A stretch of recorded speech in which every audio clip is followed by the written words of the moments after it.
Hello नमस्ते म चाहिँ अम्बर मगर हजुरको लागि मैले धनकुटाको ओरेन्ज सिटीको सानो भिडियो क्लिप लिएको छु।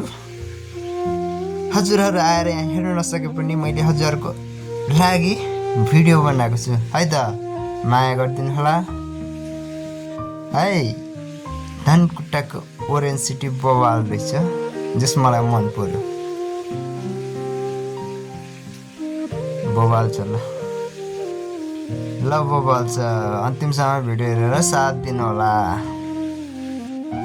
हजुरहरूले अरू भिडियोहरूलाई जस्तै माया गरिदिनु भयो भने म रेगुलर भिडियो ल्याउने छु है त।